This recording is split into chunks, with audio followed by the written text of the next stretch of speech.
Turkey has been involved in the war next door for years, providing a lifeline and a rear base for the Syrian opposition. But the rule of Syria's President Bashar al-Assad is far from over, and instead there is a new reality that is a source of concern for Turkey. The Syrian Kurdish party, the PYD, and its military wing, the YPG, have created all but a state controlling much of the northeast along Turkey's border.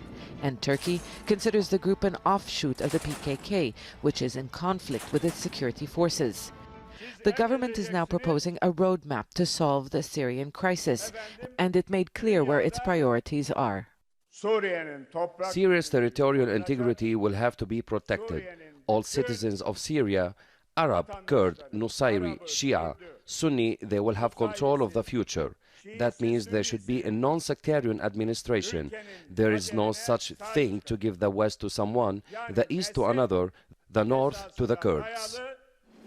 Iran and Turkey support opposing sides in the war, but maintaining Syria's territorial integrity, which means preventing the emergence of a separate Kurdish entity and preventing partition, is a shared interest. Both countries say they will work together, just days after Turkey and Russia, also a supporter of Assad, promised the same.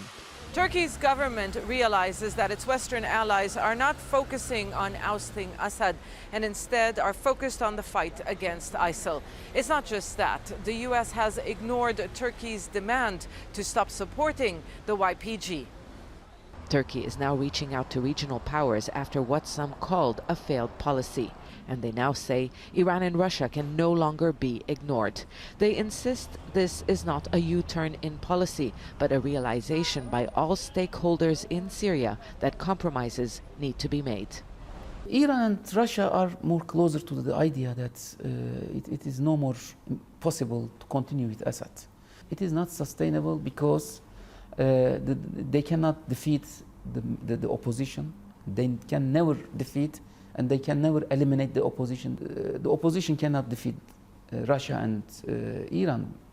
5 years after the start of this conflict, no side has won.